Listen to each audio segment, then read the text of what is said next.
UAP, unidentified anomalous phenomenon. Are they extraterrestrial, interdimensional, time travelers in origin, or are they simply a result of top-secret military projects, false flag alien invasions, PSYOP, drones, or other human-made aircraft? Join the discussion now on UAP Crossfire.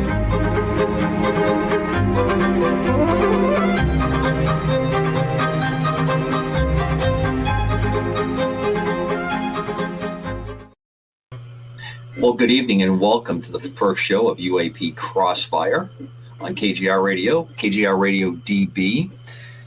Tonight, we have a guest, Robert Zimmerman from Behind the Black. We're waiting for him to dial in.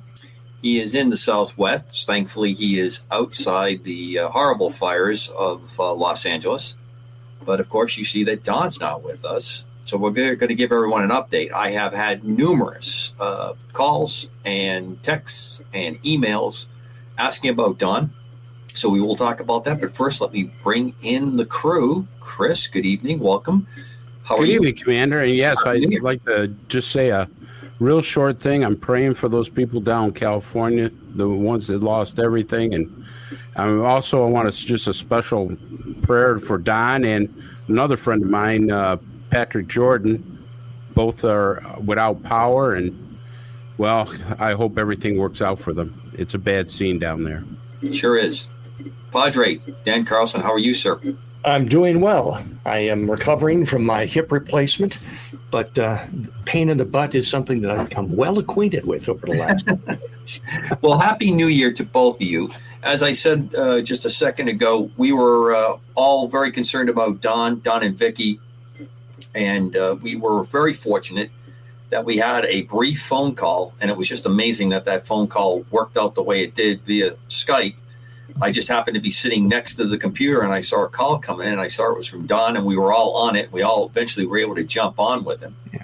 And he was able to give us a somewhat broken but reliable update what was going on. He can see obviously he can see the fires where he's at, but it isn't a direct threat. They haven't had to leave yet. Trees down, and I guess neighbors were over to help him take care of one of the trees that was down. They got that cut up.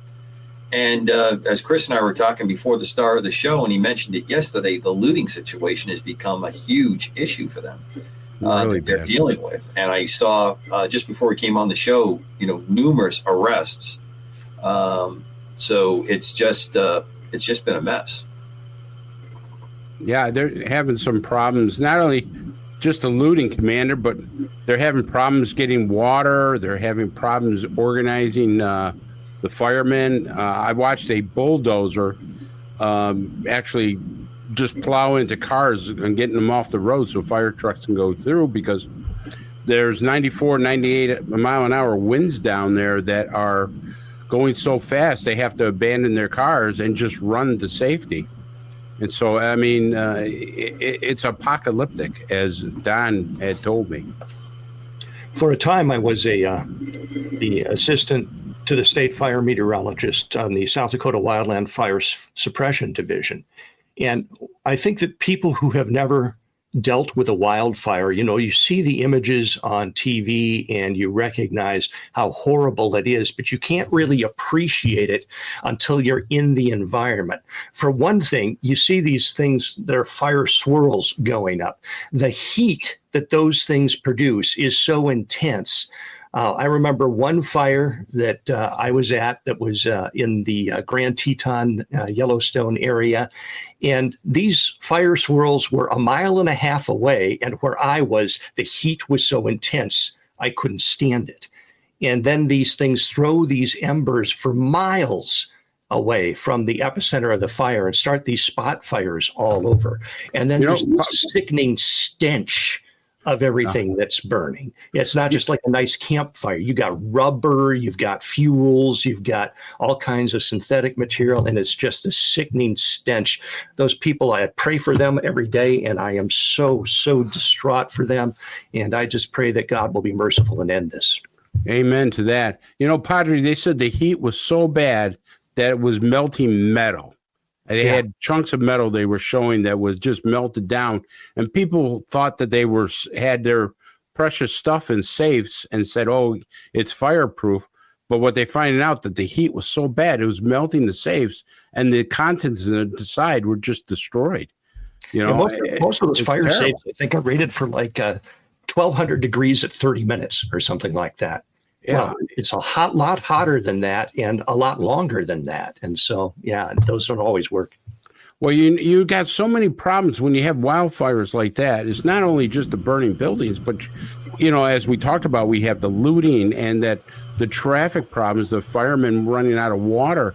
I mean, when I talked to Don, he said it reminded him of Vietnam as there was an assault going on.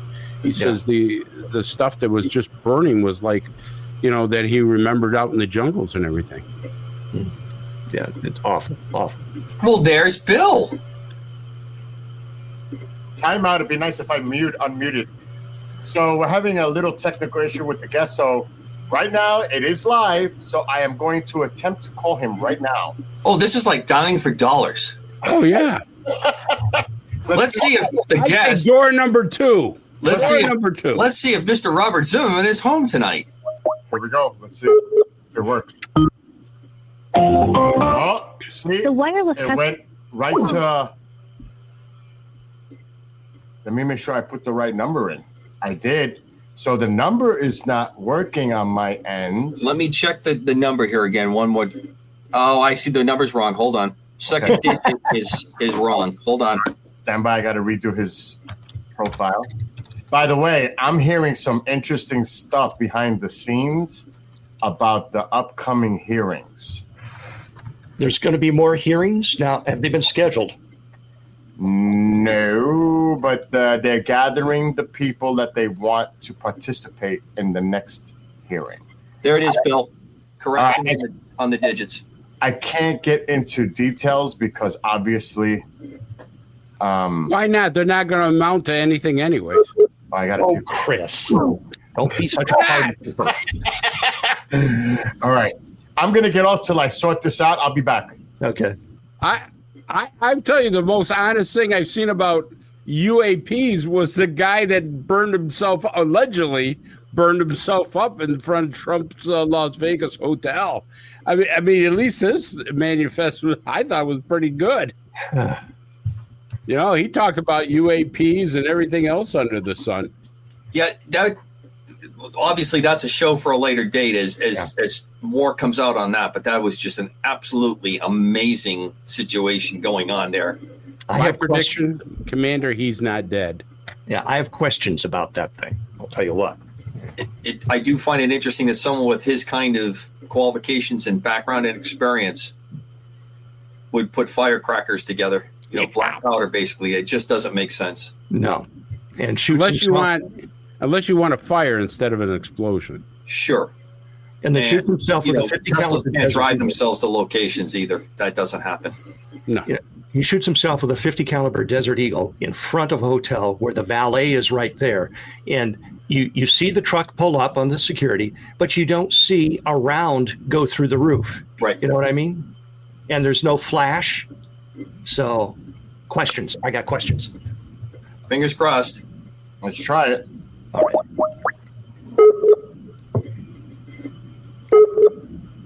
I hear a submarine. Yeah. It's trying to connect. Oh, Well, that was a laser blast. wow. That said it's invalid. Well, let me just keep trying. But you folks that are listening on KGRA radio side, you're going to hear me trying to connect you guys. All right, Bill. I'm going to give you one more number. Try this number. Okay. Give me 1 second. It's Should I do a song and dance in between, or what do you want me to do? Hello, folks. Welcome to Hey, this is live radio. The This is Guest what Tonight happens. show. Live Chris, video while we're radio. doing that, question for you. The drone situation there in the Northeast, I'm not hearing much. No, it's gone. It's gone silent. And it's gone absolutely silent. But this manifesto, he puts in there that he says that the drones are Chinese. They're coming off of a submarine. out in international waters, submarine comes up, the drones are Chinese coming here to map out everything. And he said something about, what is it, a Gravis something drive. Yeah. Gravitic propulsion. Gravitic, that's it. Gravitic drive. Any thoughts on what that is? That's I version can of, figure that's it a out. kind of a current term for anti-gravity. That's what that is about, where you're able to have nearly endless power. You put stuff in and you're able to work a drive against gravity so that you're able to function, which would account for, a lot of the things, qualities like silence, the ease that these move, things like that, because what you're able to do. It's an interesting concept that they seem to be, depending on the current technology, it would be an amazing breakthrough. I just can't figure out why New Jersey. What's the what there? What are they setting up for? What's going on? And of course, like the fires and everything else, we come down to the common thread that you have to really search to get information. Yeah, and you got to really compare. But I thought we did a pretty thorough thrashing at the end of last year before the holiday to get it to go. Don't we have some military bases on the East Coast right there that are important? In New Jersey? Yeah, there's an New Jersey, New York area. I mean, I thought there was some military bases. Yeah, there's a military base in New Jersey. I don't know the name of it, but I think there's an Air Force base there. He claims that this gravitic propulsion system is now with drones and also aircraft, and that China and us in the U.S. are the only ones that have this technology. And the Chinese have really remarkable capability now, from what he says, that they can come into our airspace, and do this. I honestly thought the information I got kind of made sense because, I mean, as an investigator, I see something was stolen there of grave concern. That's radioactive material out of New Jersey. We're seeing the drones in New Jersey. And I was told these were sniffers, radioactive sniffers, to try to find that material. So all that kind of made sense. That makes more sense to me than gravitic drive, because I mean, that is such a game changer. I don't think people appreciate that. If you have an aircraft that is able to not be detected on radar, can make itself disappear at will, supposedly has unlimited payload, is silent, they could put a nuke on that thing and send it anywhere, and before we would even know it was there, there'd be a mushroom cloud. I mean, that is a game changer. He actually said that they could park it right over the White House, and before it was discovered, it could go off. Yeah, that is scary, because obviously everybody knows that the White House is, probably one of the most secure airspaces you can find. But he claims that these anti-gravity stealth drones that China has can penetrate our airspace and at times not be detected. Now, I'm not an expert like Commander is when it comes to aircrafts and stuff. Robert, stand by. You're on with the guys. They're in the middle of a discussion. But Robert, welcome to the show. Commander Chris DePerno and Dan, are standing by. Bob, welcome. Yes, I'm here. Bob, can you hear me? Yes, I can. I said I'm Great. here. I am here. Believe it or not, I am here.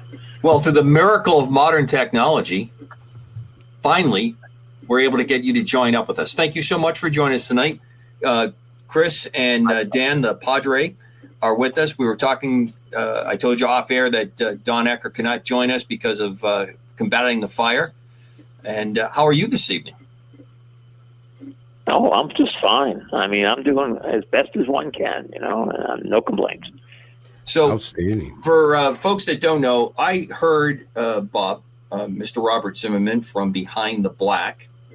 He is one of my favorite people on the planet. I heard him on the John Batchelor show, who he still frequently visits. He's on Coast to Coast. He's a very experienced man and author and man of letters, as well as all the other arts and sciences around that. And he was very kind back in the days when I had Task Force Griffin to take a very off-the-wall email from me explaining that I can't use my real name on the air and if he wouldn't mind coming on the show. And it was a big hit then because of the kinds of things that he catalogs on his site. And his books are phenomenal. And we'll talk a little bit about that over the course of the show tonight. I have a favorite. I actually have two favorites that we will talk about. But he is something else. So, Bob, for you, starting out, and you did have an update on the page just before we came on the show, we just put a picture of the Los Angeles fire that was taken from an airliner. And it looks like a night in World War II over Dresden right now. It's amazing, the fire and the squareness of the particular angle of this image. You can just see the burning going up towards the hillside onto the east part of Los Angeles. Can you jump in and give us some thoughts of everything that you see and experience? You're out in the Southwest. Thank God you're nowhere near this calamity. No, I'm safely in Tucson, Arizona, or at least in the suburbs of Tucson, which is a very quiet, pleasant little city that doesn't have these kind of problems generally, though it has related issues relating to who urban areas like to elect in a knee-jerk manner as politicians. And my reaction to this was when I first saw the many videos of the devastating destruction in Hollywood, not in Hollywood, in LA, not just, and along the coast, the beachfront properties where millionaires, celebrities live. My first thought was those people like where they live, they have lots of money, they're going to want to rebuild. And what occurred to me at that moment is they're going to suddenly discover that the kind of government they have voted in for decades will make it practically impossible for them to do it. And which is a variation of the stuff I report on with SpaceX and the aerospace rocket industry and how the FAA's regulatory red tape is squelching that industry. So I looked at this, and I have lots of friends who fled California because they couldn't get anything built. It would cost too much money, take too much time. The red tape was odious beyond words, and so they fled. And these are people who are wealthy and powerful, and many of them, most of them, either bought their homes decades ago, already existed, or they built decades ago, and there was none of that regulatory framework existed. And for the last 3-4 decades, they have been voting for Democrats in a knee-jerk basis in every way possible, so that they have now created in California over the last 2+ decades a supermajority of Democrats running the state and the cities. And what they've gotten for that is a hellhole.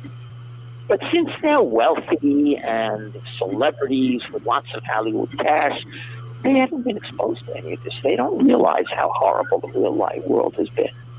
And I see this as the equivalent of a liberal getting mugged. My headline was, "The new conservatives have been mugged by a wildfire." And you can see it in the posts online. All these liberal, not liberal, I don't want left, hard partisan Democratic actors and celebrities are screaming about the totally incompetent management coming from Gavin Newsom, Democratic governor, and Karen Bass, the Democratic mayor of LA, right, and swath of other people within both agencies of government that are all Democrat and have run the show and have done everything possible to create this hellstorm in LA. For decades, they've refused to clear out the brush for, quote, environmental reasons. All those plant life they were trying to protect have all been burned to death. For years, they have they've blocked refilling or building new reservoirs that are needed, and actually bond issues have been passed to build them, and they have refused to do it. And Gavin Newsom, he drains away the high snowfall from this winter into the Pacific Ocean to protect a endangered fish, tiny Smell. fish. Rather than put that water into reservoirs to be used now. So, of course, the fire occurs all over the city, and guess what? They don't have water pressure. Their houses go dry, and so firemen stand there and can't do anything. There was a report, Robert, that they ran out of water. Is that correct? And one more thing I have to say. They have focused not on building a fire department that can do the job, but on hiring people who are incompetent but have the right skin color or gender fluidity that they appreciate. And that, of course, is the last you don't hire someone because of that eye color. You don't hire in this kind of job. You hire them because they're qualified to do the job. It doesn't matter what their skin color is. They have made that an issue. And this is the Democratic rule there. And it's going to, I am looking at this as a very major sign that we might finally see an opinion cascade going on in these blue state strongholds that will hurt this corrupt Democratic Party very seriously. I just got to say, can you imagine if Don was here? The rest of us could just leave, and these two could just take it right from there. Don would be toasting Robert. You know, we did things based on a merit-based achievement kind of system, and this is what happens on that. And I'm all for the able person. In fact, I have a very personal story about a very qualified young lady that wanted to be on the firefighting team on one of the ships I was on. And she approached me, and she was getting a hard time. She was not rated on the ship. She had just come in. But she wanted to be a fireman a firefighter when she got out of the service. And the way it worked on the ship was, well, you know, because you get extra pay for doing that, you got on a list, and if you were liked, you got it with it. So to keep it going, we had a contest. And you haven't met me in person, but I'm over 6 feet and I'm over 220, and in the flight gear and everything else, I'm a pretty hefty item.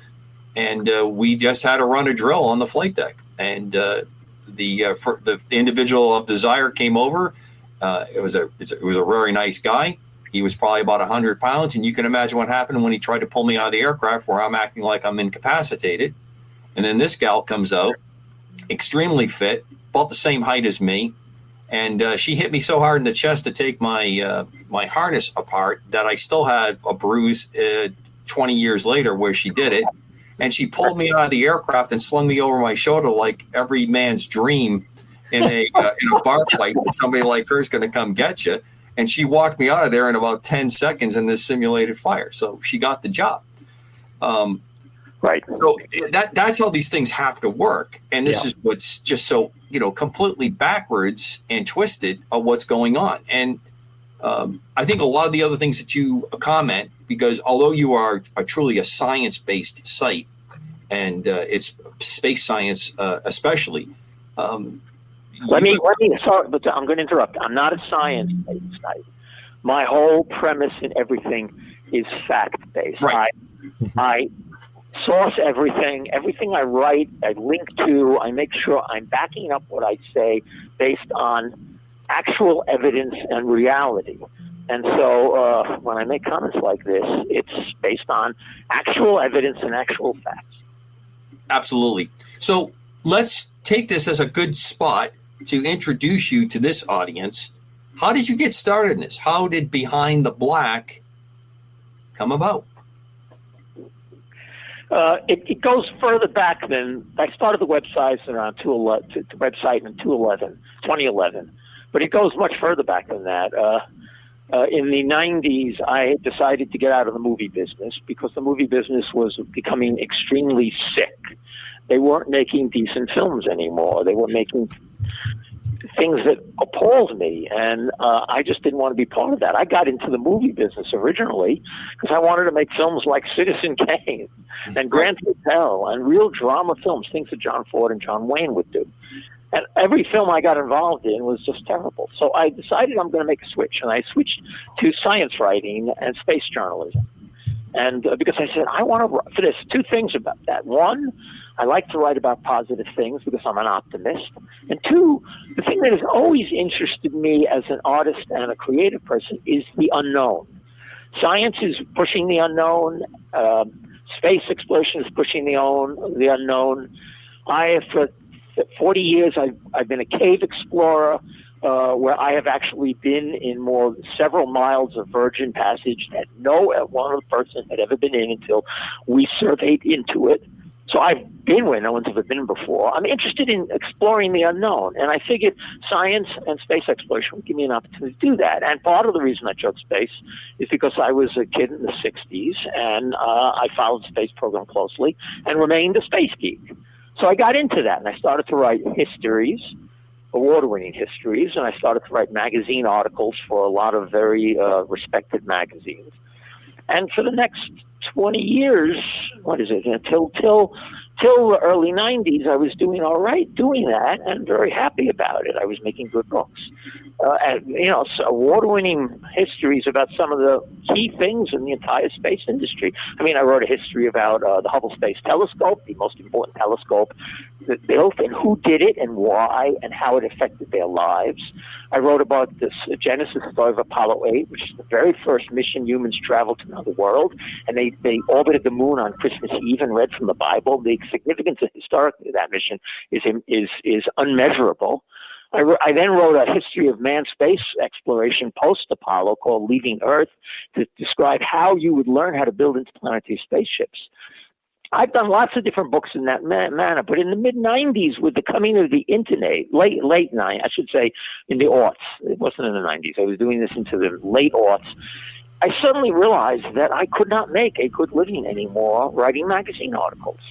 Because of the influx of new people from the internet, and I wish them well, they were willing to take pay cuts, a very small amount of money to do articles. And I suddenly found I can't make a living writing for magazines.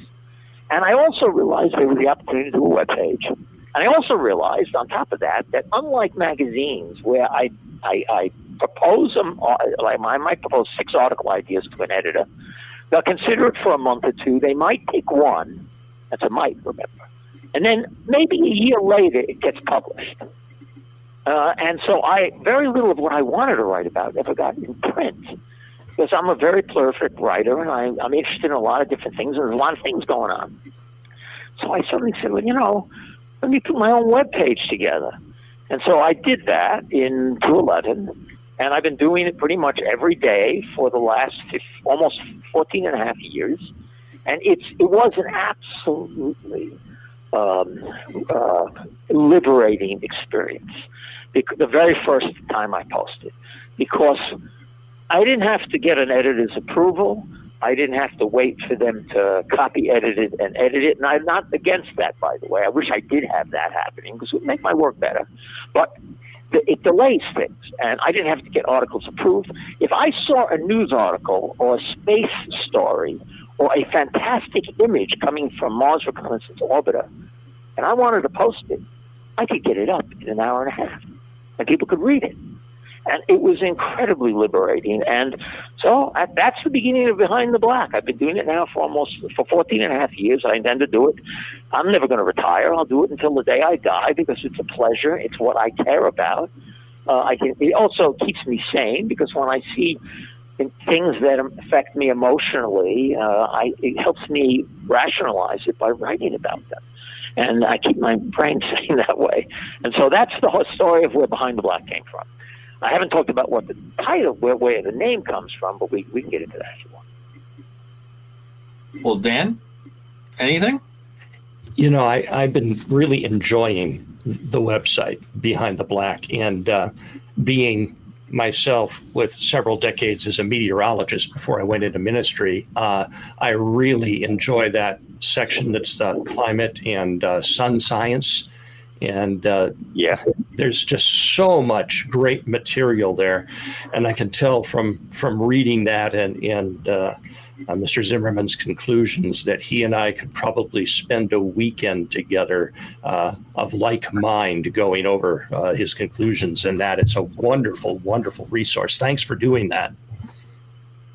It is my pleasure. I thank you for the kind words.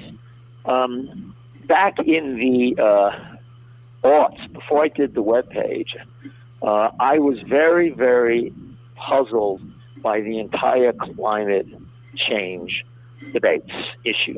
I was especially appalled at the ClimateGate emails that showed that facts were not being used as determination for what was being sold to us, but political games within the science community by climate scientists who wanted to push human-caused global warming and did not care what the facts were. Right. And I was very disturbed by that. So I tried to sell a book in the aughts on this subject, and I was not able to get it published for reasons you might be able to guess. Yeah. This was just not something that didn't fit the narrative. They did not want it published.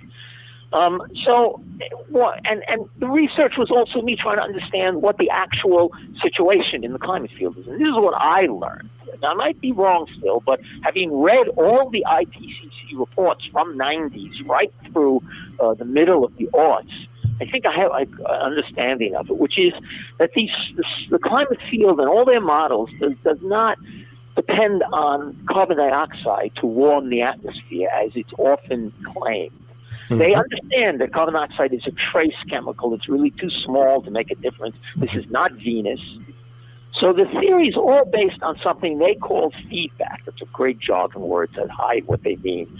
It's all based on the idea that the increase in carbon dioxide in the atmosphere, which is happening, no doubt about that, it's still tiny, causes the real global warming component of the atmosphere, which is water, to intensify its global warming effects. So this is the theory of every single climate model, that the carbon dioxide is going to make the water warm everything up.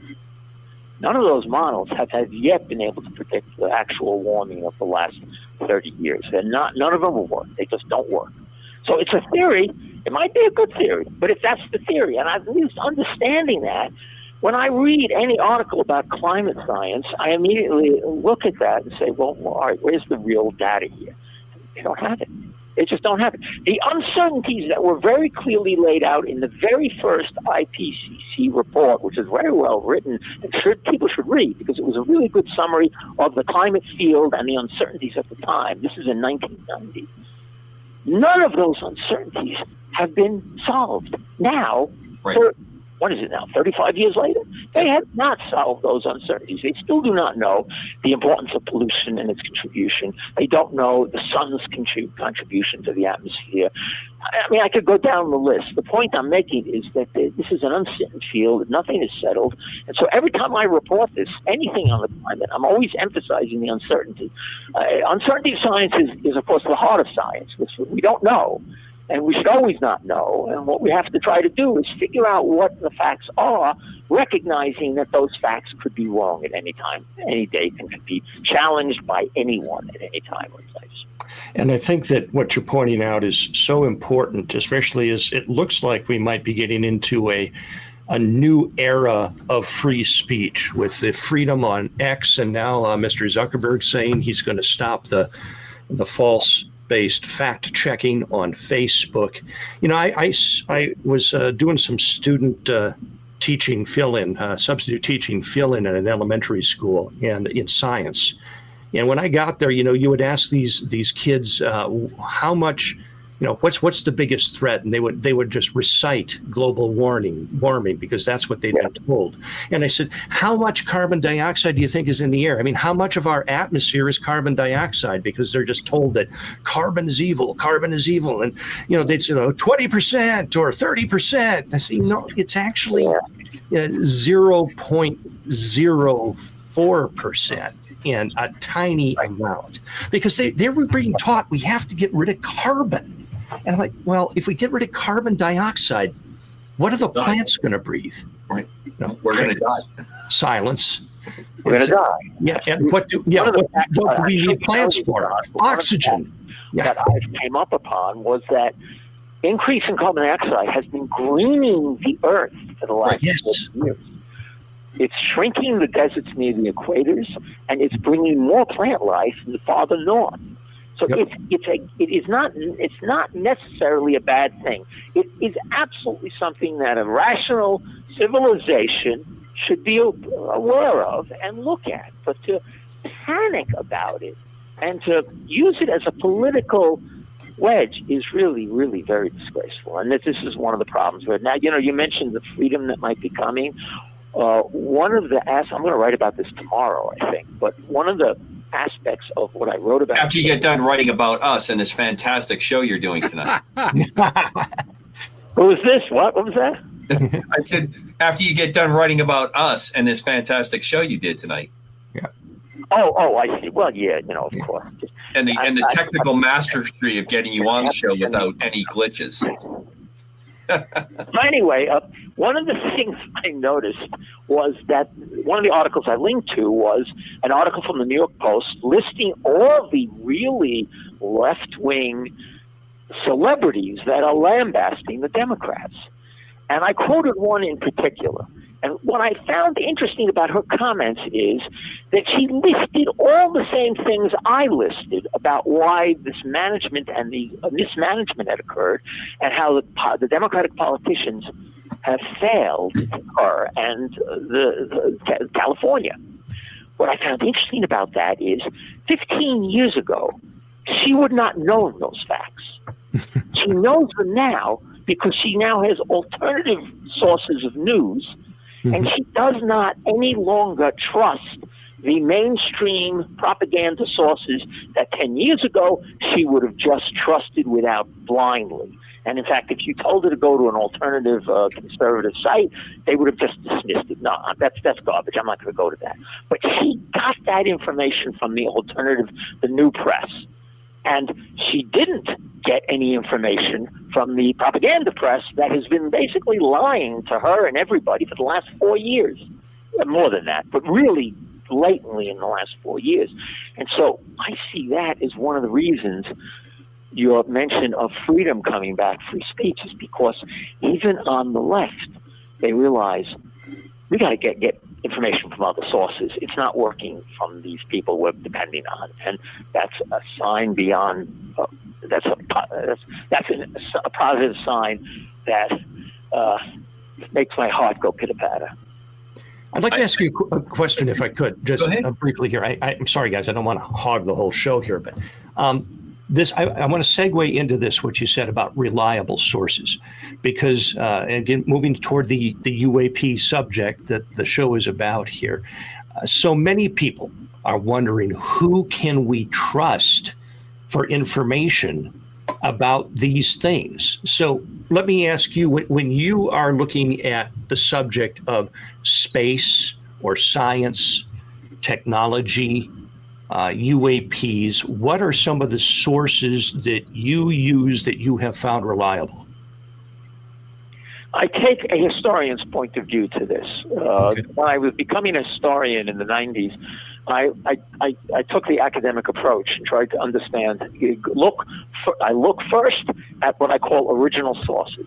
So if I'm doing research about Mars, I look at the actual pictures coming down from the spacecraft.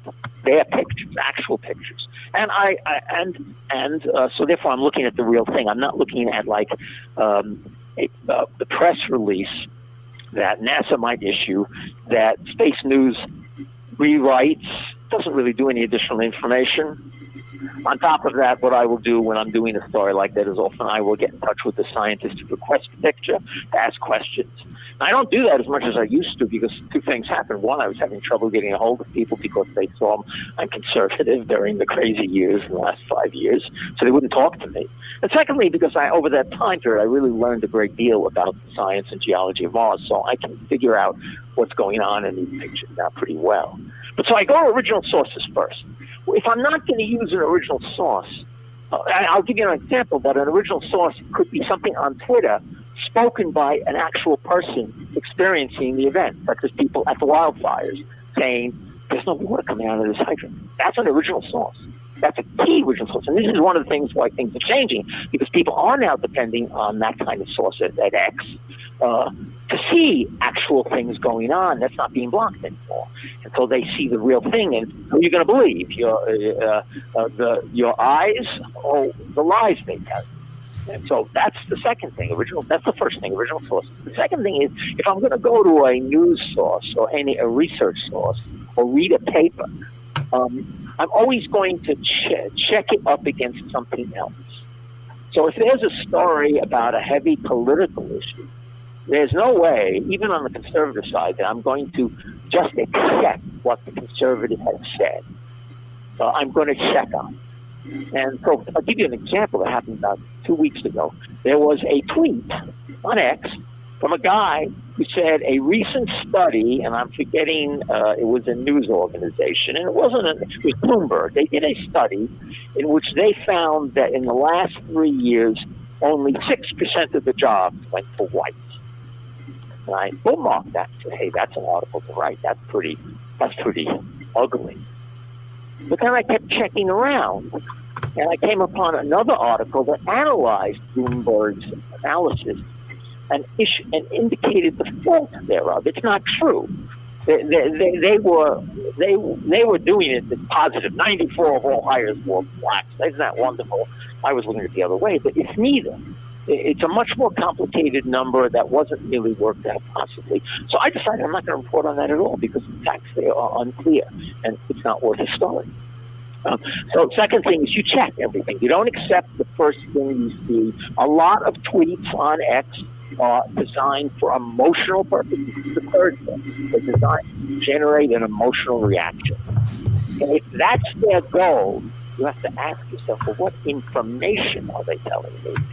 And if the information is still just emotional, then it's not something that's that important. You back away from it. Give you an example.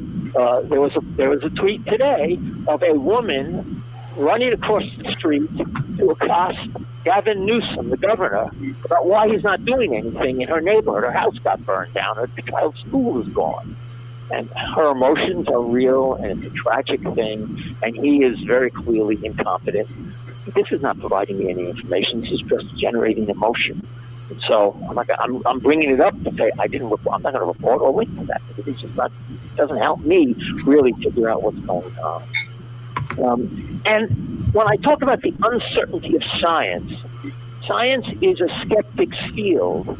To quote, I might not get the quote exactly right, but Richard Foreman, great scientist, he once said that it doesn't matter how famous you are, it doesn't matter how much great papers you publish. If one person shows your theory is wrong, you're wrong. It doesn't, and he talks about this consensus is pointless. If one person can change the whole theory of science if they can come up with a theory that is right. And both Copernicus and Galileo and Einstein did that, all by their little old selves. They changed the entire field of science because they proved that the theories that the consensus held to were wrong.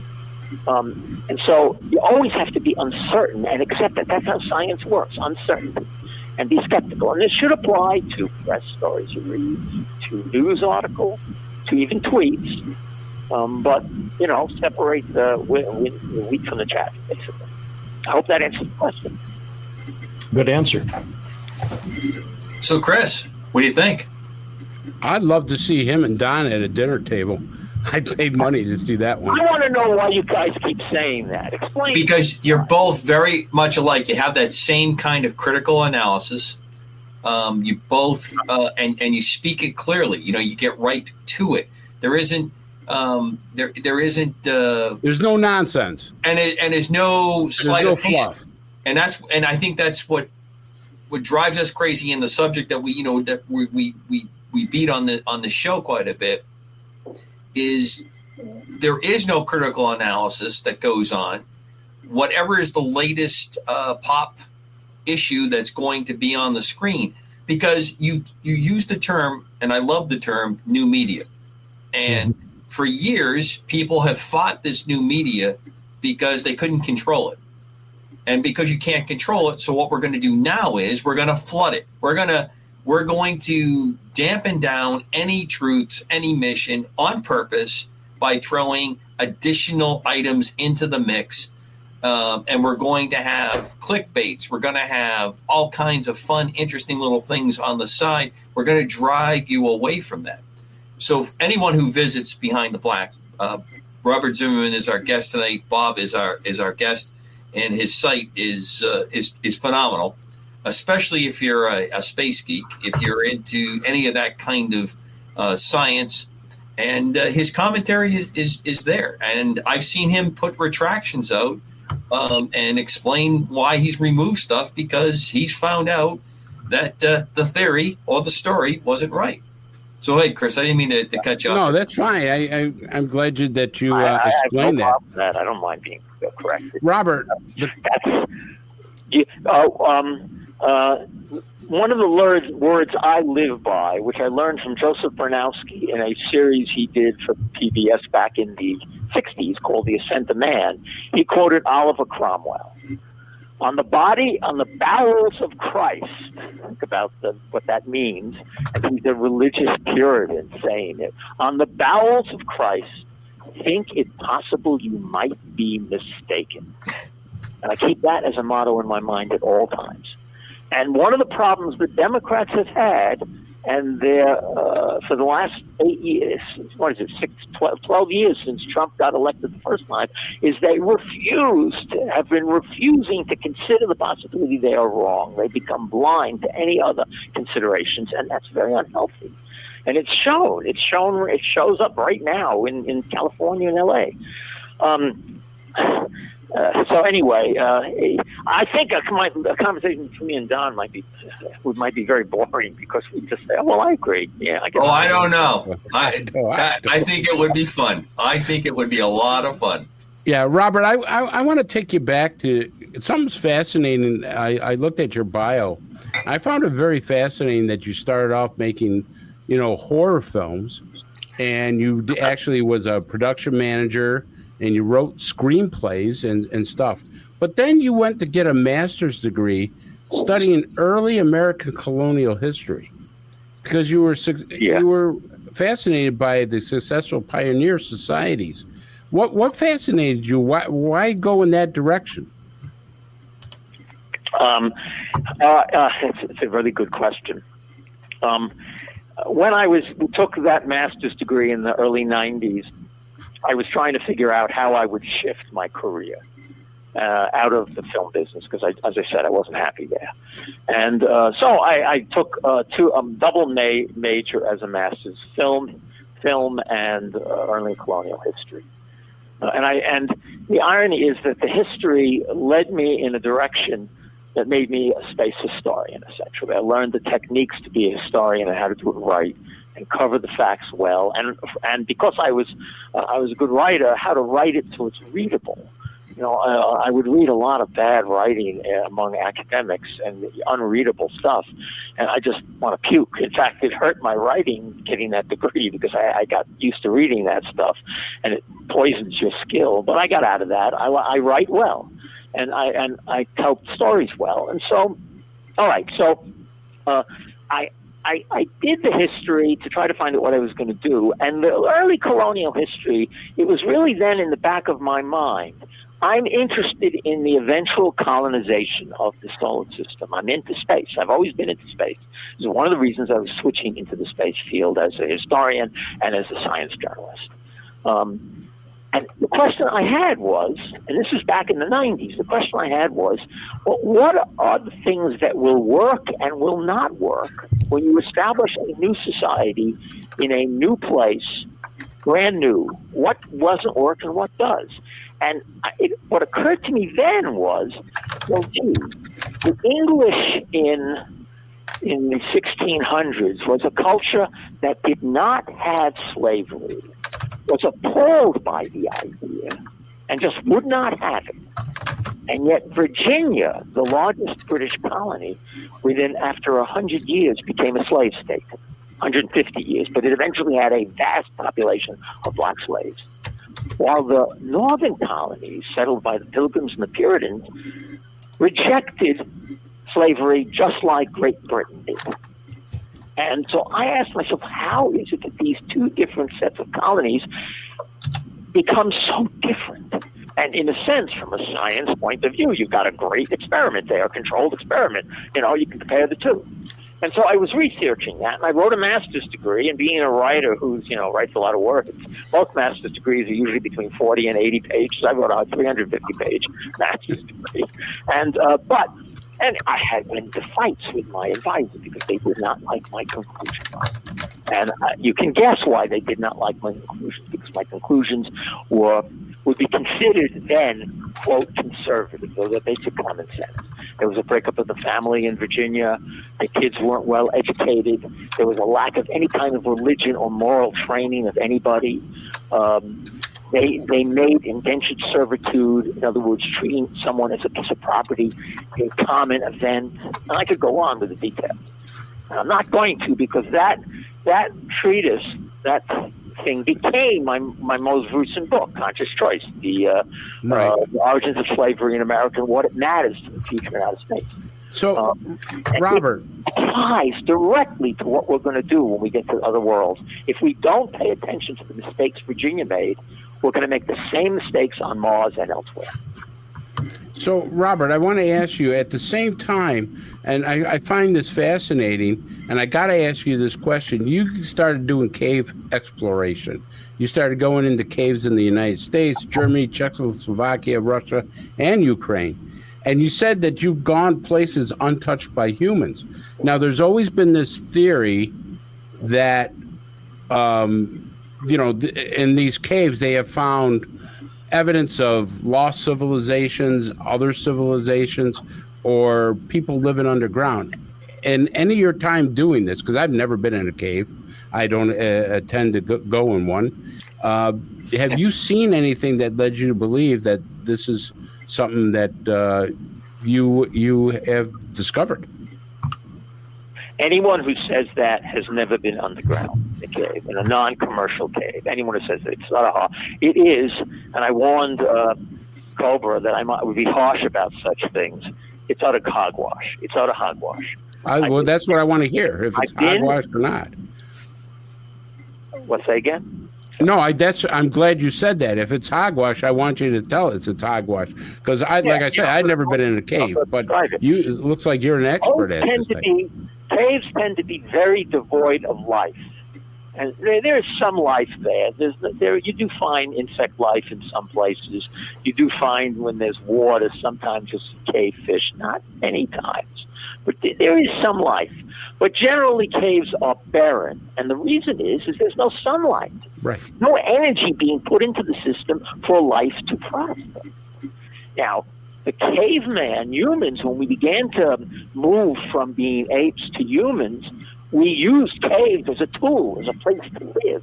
But the places they lived was not deep underground. It was always relatively close to the surface. If you live I'm in the Southwest, so it's very easy to go visit the various cliff dwellings. It's very routine. They don't go very deep underground. I mean, even in Belize and further south where I've caved, the past civilizations like the Mayans, who used those caves for a variety of reasons, they did not go very deep underground, and they never used them to live in because it's devoid of life. There's no sunlight. There's very little water. It's just difficult to live there. And so, no, there's no civilizations underground. It just won't happen. I would go exploring like that because it was an opportunity to go some places where no one's ever been before.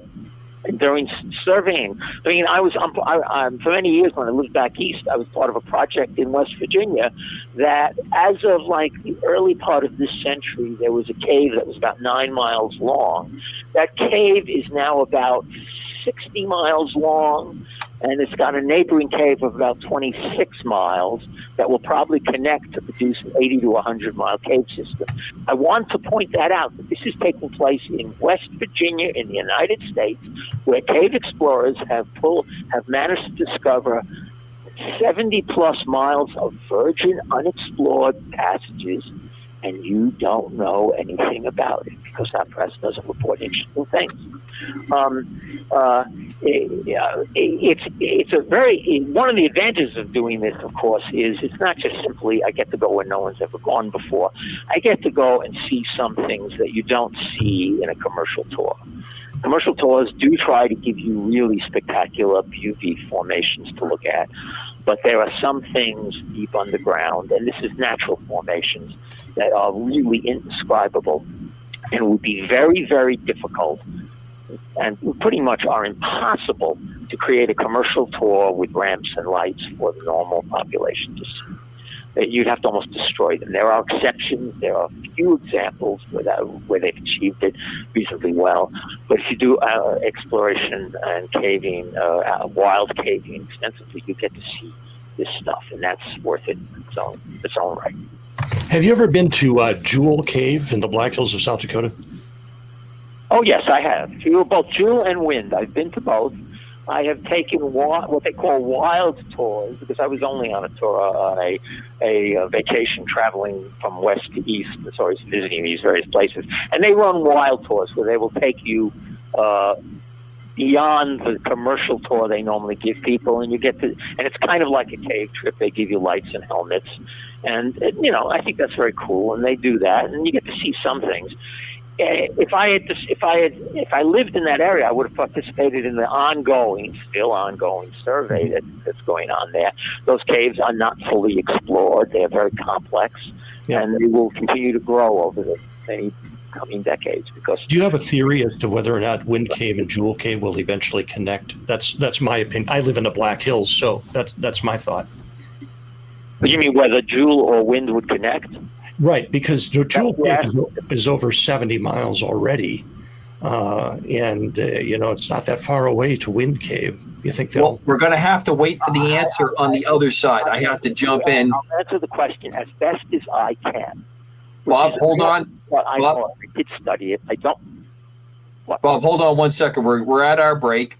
I want to remind everybody we're talking with Robert Zimmerman, a.k.a. Bob, from the Behind the Black. A fantastic website, longtime friend, and we're going to grab our 3-4 minute break. I remind all the hosts and our special guest tonight that our mics are hot tonight. So as we're running around in the background, please don't give it away. And if you hear dog barking, it's our new dog that we have adopted here at Wolf Moon Farm. And we'll be back on the side. This is UAP Crossfire, KGR Radio DB. Back on the flip. Well, welcome back to UAP Crossfire on KGR Radio DB. Our guest, Robert Zimmerman, he is the man behind, no pun intended, Behind the Black, his incredible website. And I urge everyone that's listening tonight and sees the show on its downcasts to please take a moment to go and enjoy some of the most interesting writing that you will have a chance to see on the internet. And I cannot say enough about Bob's books. I'm a big fan, and I've been really graced with his friendship over the years and enjoy his writing. We were talking about the caves in South Dakota, and I didn't want to end that about the two connecting. And I apologize, Bob, that I was clumsy on our break, but I just since you can't see me, you couldn't see any. No problem at all. None at all.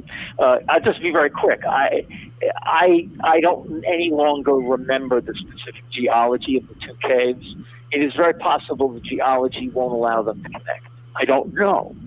If it is possible the geology they're in the same kind of geological formation, then yes, it's actually almost certain they'll connect. But I don't know the specific geology, so I can't really answer the question. You'll notice I'm basing this on actual knowledge and how it would really work. Caves form within geological formations, and it's a question of whether or not they're in that same kind of geology. Mostly limestone, but it has to be the same kind of limestone. It could be that they're in the same limestone, but possibly between them there is none, and then there would be no way for them to come together. So that's the best answer I can give you. In other words, the answer is uncertain. We don't know.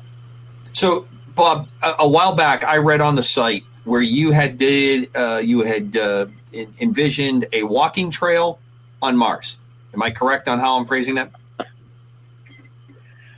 When I look at the pictures from Mars Reconnaissance Orbiter, and I've over the time found all the tools the scientists use to scale things, to know the differences of height and distances and so forth, I saw a picture of the north rim of the Valles Marineris Canyon. This is a canyon that's the largest in the solar system. It's 1,500 some odd miles long. If you laid it on top of the United States, it would almost cover the whole country and go beyond on east and west coasts.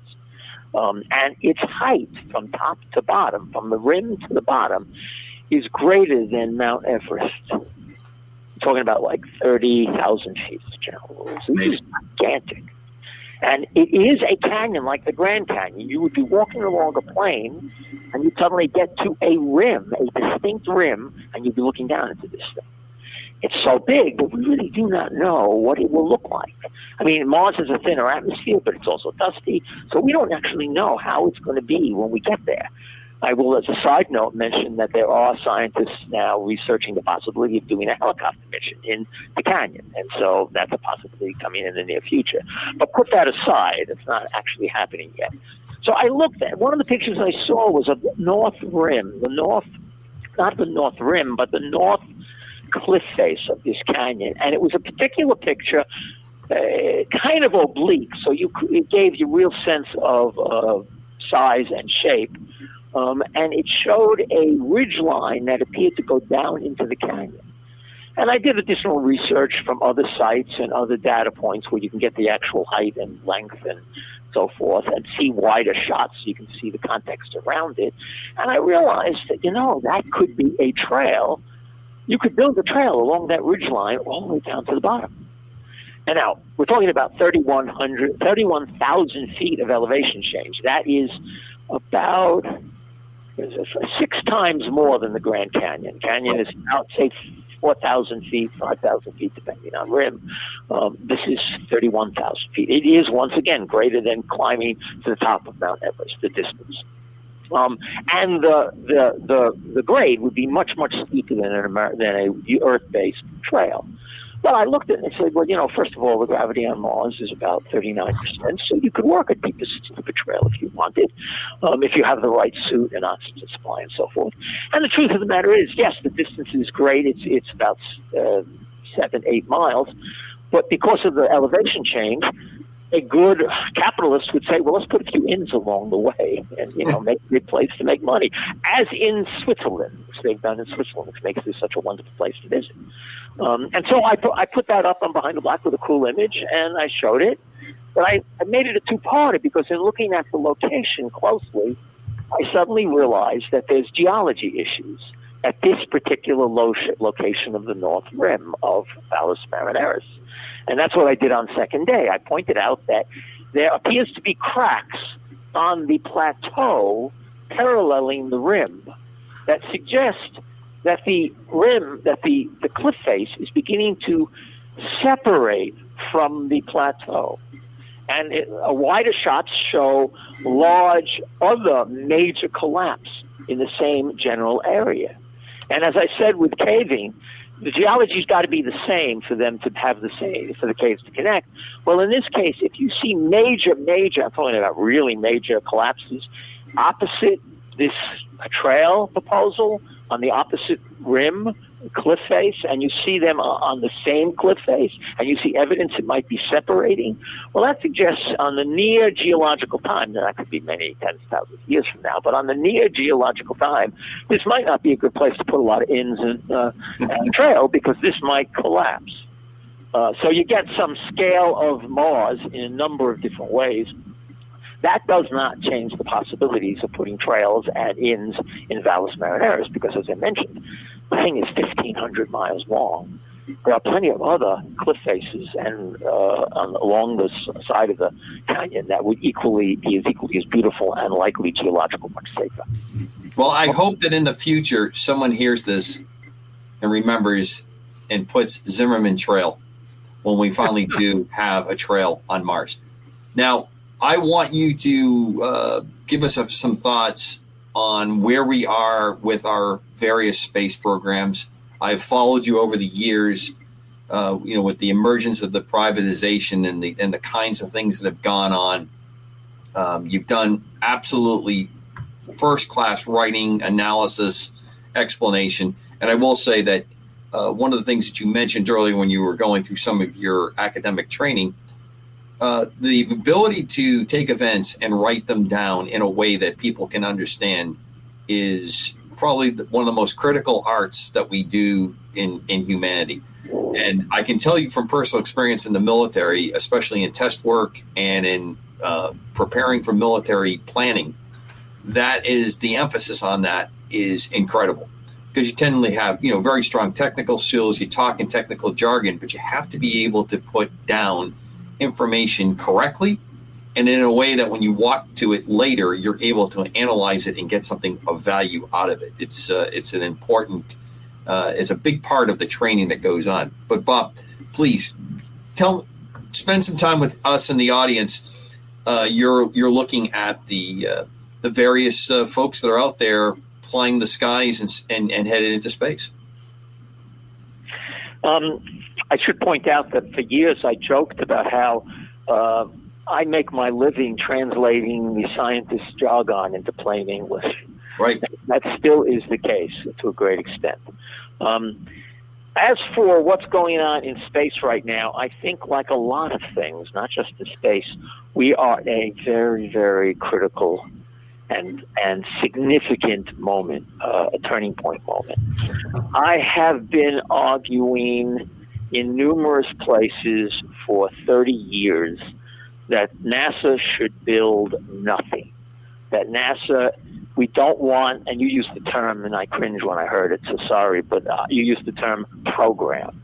I do not, that's not American. I don't want a space program. Right. Because it implies the government is running and regulating and dictating everything. It's so Soviet style. And it is the trap America fell into after the 60s. That's what I write about in Genesis. Right. We took the wrong lessons from the victory of the space race, and we spent the next 40 years trying to make a space program. So what I've been arguing for decades is that what we need is NASA, if it wants to get to the moon or do anything, whatever it wants to do, it needs to buy the products from the private sector. Not only will they have competition, it will lower costs, it will inspire innovation, and the result will be that NASA will get it done faster and cheaper. That's what I've been arguing for decades. And they started to do this finally at the end of the second Bush administration. They issued the first contracts to bring cargo up to ISS using private capsules. That took a few years to play out, but it worked. It worked. So during the Obama administration, they followed up and they added crew contracts. Let the private sector provide crew transportation to and from ISS. And it worked. I will say, unfortunately, one of the two contractors, Boeing, has been another failure in this, but that's not NASA's fault. And that's one of the reasons you have private enterprise, because you have competition, and sooner or later you'll get somebody else to come forward and save the day. But it worked. It provided much more efficient transport to and from the station at a much lower cost, and it helped invigorate SpaceX in particular, so they could start doing many other things. So that's what I've been arguing. So by the end of the Obama administration, I was asked by a think tank in D.C. To write a paper on what I think should happen next during the Trump administration. And I wrote it, and I called it Capitalism in Space. And I made this argument that NASA should no longer build anything. It should buy what it needs from the private sector. And I know that think tank, the people who work for that think tank, actually got that distributed around within the Trump administration. Because when it came out, the Trump administration had been around for about a year or two, the first Trump administration. And at that point, they were basically copying John Kennedy. They made an announcement. Pence made a big-time announcement. We're going to put American boots back on the moon, and we're going to do it by this date. And I listen to that and I say, here we go again. It's going to be another waste of money. It's not going to get accomplished, and it'll just spend a lot of tax dollars and nothing get accomplished. But my policy paper got distributed through D.C., and apparently it struck a nerve with a lot of people in D.C. because I don't expect them to ever give me any credit, and I don't want it. What started to happen is the Trump administration during its first term shifted towards increasing the pattern that the Obama administration had done of hiring private companies to do the work, extensively expanding that operation. And during the Biden administration, they continued that policy. As much as you want to criticize the Biden administration in terms of space, they continue to do less and less at NASA and have the private sector do more and more. The military picked it up during the Biden administration, and that was one of the reasons Trump made the Space Force, to have the military stop building big gold-plated satellites that cost $1 billion that can only be launched once every 5 years, and if they fail, you're screwed. If they get attacked, they're easy to take down. The people in the space industry that work for the military wanted to start putting up constellations of many small satellites because it would be redundant, cheap, they'd get up fast, and they'd be very difficult to put down in a military action. But they could not get the Air Force to do it because it was therefore. Space Force was formed with that idea, and right now the Space Force is adopting this idea. They're building small constellations, small satellite constellations to do a number of different things. They've attached themselves to Starlink for the purposes of communications. They're using privately launched satellite constellations to provide them imagery. During the beginning of the Ukraine war, it was their own satellites weren't giving them the data. They were getting the data from a whole bunch of private, cheaply launched small constellations that could not only get them optical imagery, but when it's cloudy, could get them good radar imagery. And this was like and one guy said, it brought tears to my eyes, one military guy. This was spectacular. And so that's a major change as well. And so now, if we want to talk about what's coming with the Trump administration, we have an actual astronaut in charge who is a private astronaut, Jared Isaacman. He is not from NASA. He's a billionaire who made his own money in the private sector, and he used some of that money to fly 2 missions in space using Dragon capsules. He did a spacewalk on his second mission, a private spacewalk. He did it in orbit, not at ISS, because that way he didn't have to deal with NASA, which would have probably put a lot of restrictions or even said to him he couldn't do the spacewalk. He decided he'd do it independent of NASA so he could do what he wanted to do. And so he's now been picked by Trump to be the head of NASA. And he said in some of his comments, he does not like the way NASA functions. And he wishes that they start to do things along the lines of what I've been just saying. Now, so where do we go from here? I've put out some proposals. I have essays on Behind the Black talking about how we should stop trying to beat the Chinese to the moon. But above all, we should cancel the SLS rocket and the Orion capsule that NASA has been building for 2 decades, and it's only launched once. They spent $60 billion and gotten almost nothing for it. Those should be canceled. We now have clearly good options in the private sector that could replace those very poorly designed government rocket and capsule. I should point out, too, that there are safety reasons not to fly SLS and Orion with people on board at this moment in time, and NASA's planning to do it. And that's got to change. I expect, actually, Isaacman, who will have to make the decision, he's going to look at the questionable state of the Orion capsule's heat shield, and he's going to look at the fact that on the next manned mission, the first manned mission of that capsule, they will be flying the environmental system for the very first time. This is the system the astronauts need to breathe. And he's going to look at that and say, if SpaceX wanted to do such an insane thing, you would say they shouldn't. Right. And he's going to cancel it. I'm pretty sure he's going to work it out. And what they'll do is they'll find a way to do this with the private sector. So let's talk a couple companies. I'm going to throw one at you that I've been watching from a distance. I'm very interested with it, and that's Sierra Nevada and what they have with their space plane. What do you think of that? Sierra Nevada is an interesting company. They used to be part of a company called Sierra Nevada, which was founded by a guy named Jim Benson back in the late 90s. And his idea then, Benson's idea, was to fly his own private asteroid mission and then claim the asteroid as his property. He wanted to encourage private enterprise in space.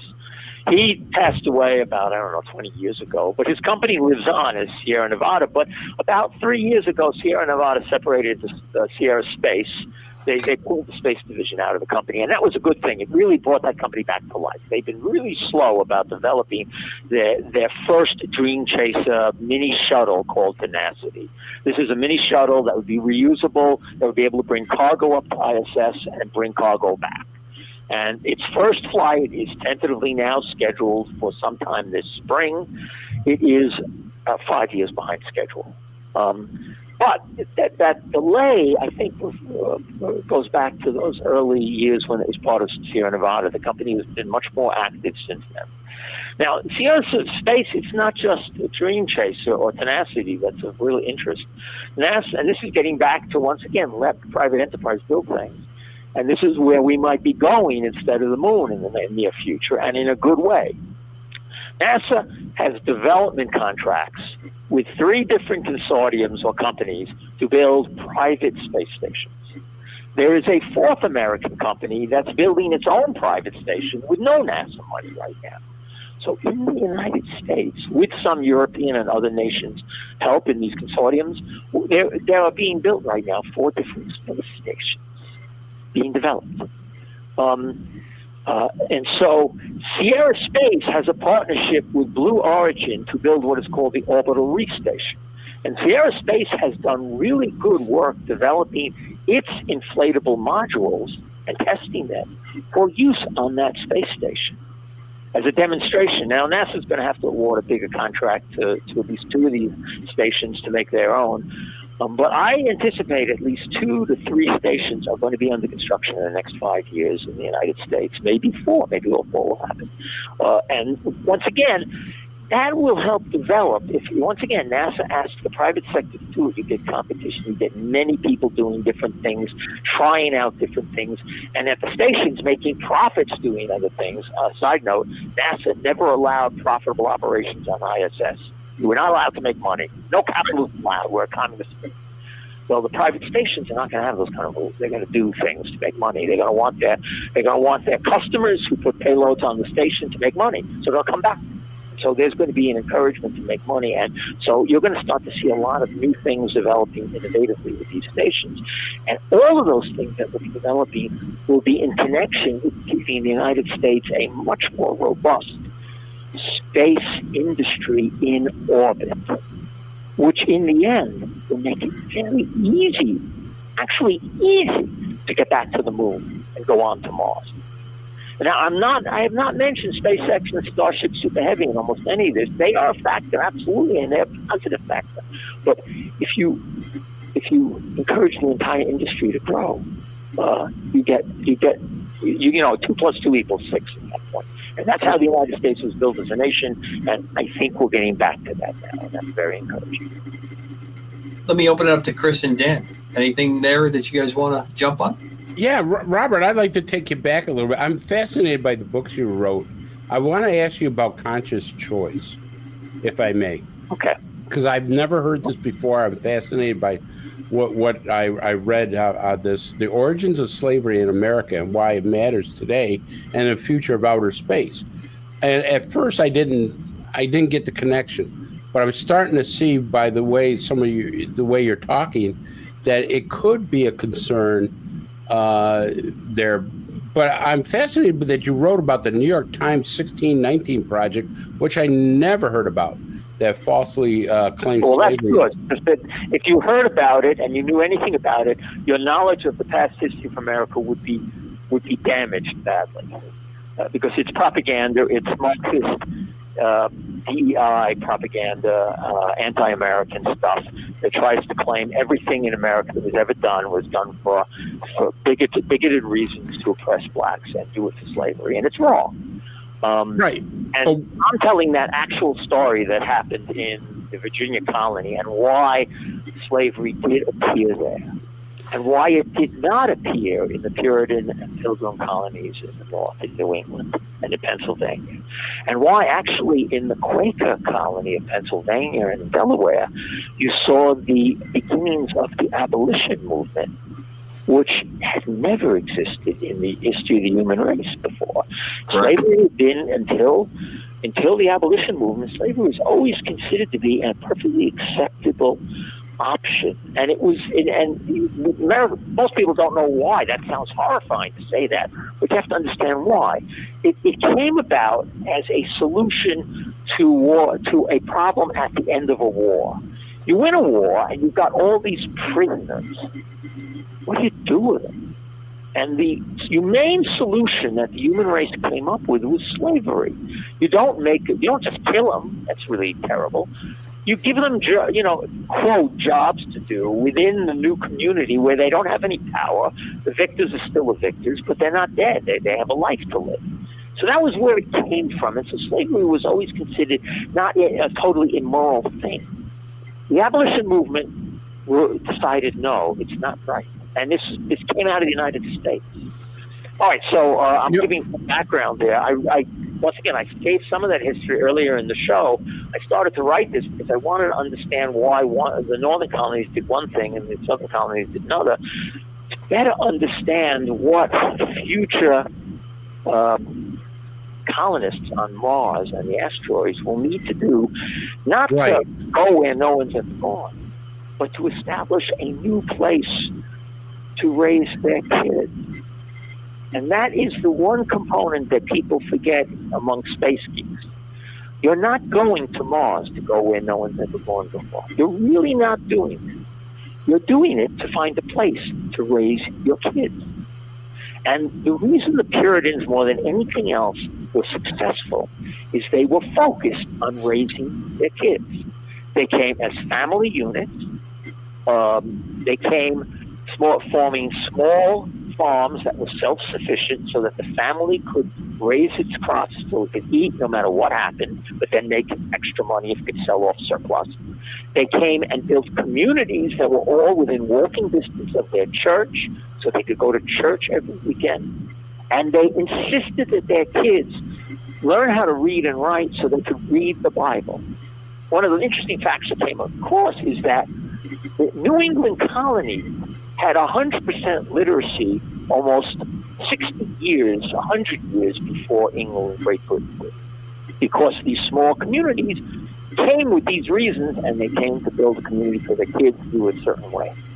And all those factors just emphasize the moral background of the British culture that did not accept slavery. And so, once again, they came with certain reasons involved. And when we go to Mars and the asteroids and start to build new worlds, if we forget that we're doing this for later generations, not for ourselves, if we forget that, we're going to start doing things very wrong. For example, in Virginia, the motive was profit, totally profit. You know, I'm a capitalist. I'm sure you guys noticed, I'm very much a capitalist. I'm very much for capitalism and private enterprise. But if you do that, if you abuse that system and don't include a moral component in what you do, you will start to make very big mistakes. You've got to, and that is not capitalism. If you remove a moral component, you are not following the pathway of what capitalism is. I won't argue with you on that at all, but I want to make it clear.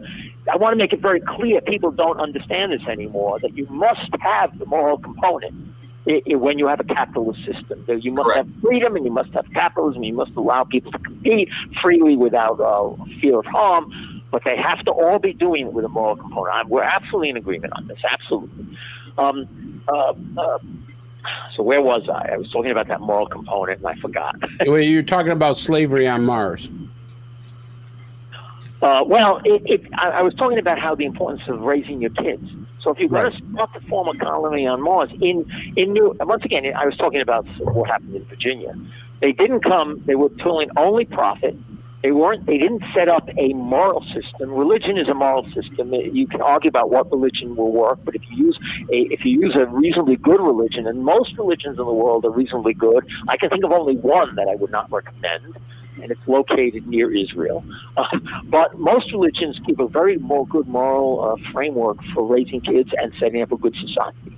And so if you must include that in your component. You must educate your kids so they can read and write. Then you must have solid family life. Kids need parents.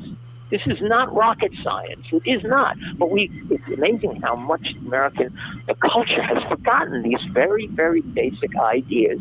And it is the mistakes that the Virginia colony made in the 1600s. You mustn't have indentured servitude. Now, that's what they had in Virginia. They set up a system whereby if I paid for your transportation to Virginia, I would get your labor free for 5+ years. you would get nothing but the transportation, and then you'd be on your own after. They might give you a barrel of corn and some or tobacco and some clothes, but that's it. I would get the 50. I would only get 5 years Lincoln. I'm not mentioning the other thing. I'd get 50 acres of land. Now, that set up a system where indentured servitude was profitable for big landowners. And so you started to get the big plantations of big landowners with a great deal of power, a wide separation between the top power and the bottom, and you started to get a top-down culture ruling from the top to the bottom. So in space, we start making Mars colonies.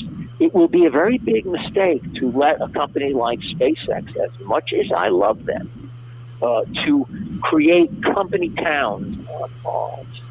They must not do that. They must have smaller businesses, families owning their own setup.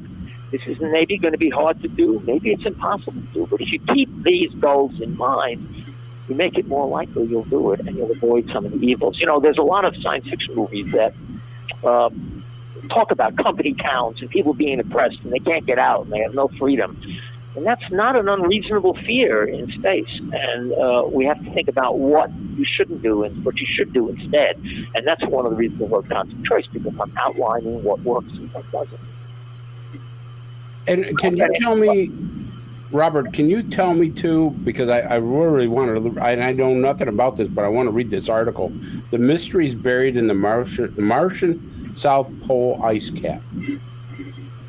Oh, okay. This is one of the more recent posts on Behind the Black. It was my cool image I posted today.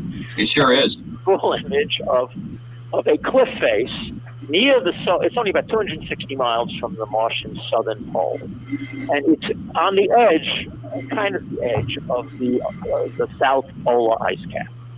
And it's a cliff face, essentially. You're on the edge of the ice cap, so there's a cliff. It drops about 2,000 feet. And in that cliff face, there are multiple layers.